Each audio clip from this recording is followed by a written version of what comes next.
built space. I'm Holly Lubart.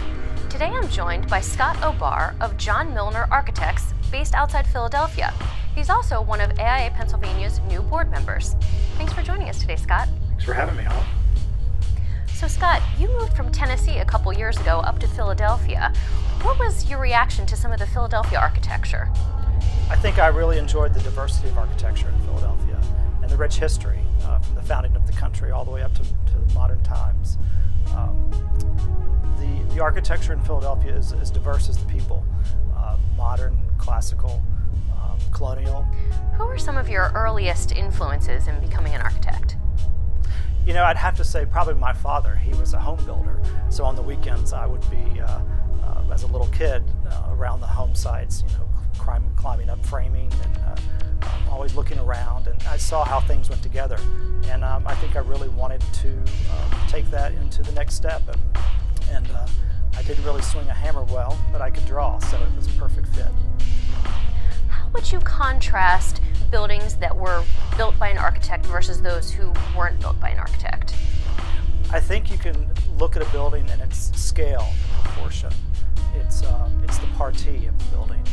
It's the overall effect of putting components together in a rational manner that actually helps the program of a building, as opposed to a building not built by an architect.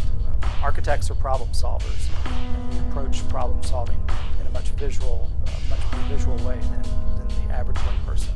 And I think you can really tell in buildings. What would you say is the biggest misconception about architecture? I think the biggest misconception about architecture and architects in general is that we're an elite field, that we only do the star architect buildings. But architects can really help the built environment. Problem solvers. We can actually save money figuring things out on paper first before they're built. So why should a homeowner engage in the services of an architect? An architect looks at a program of an individual client, individual taste, but an architect can also look at the overall planning of a neighborhood. We look at these issues from different perspectives, and we can save time, we can save money, we can make sure code is followed. Generally, architects bring problem solving to the field of building, and if you look at the state of residential architecture in America today, moreover, it's controlled by the builders and not the architects, and I think you can tell a difference. Back to your last question about looking at buildings designed by architects as opposed to non-architects. So finally, what would you say is your favorite piece of architecture? Oh goodness, the question of questions for all architects.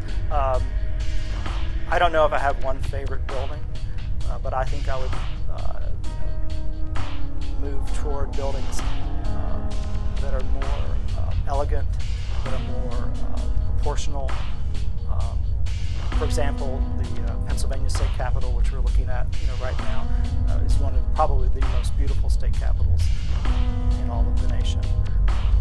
That's kind of my personal take. Great. Thank you so much for joining us today, Scott. Thank you.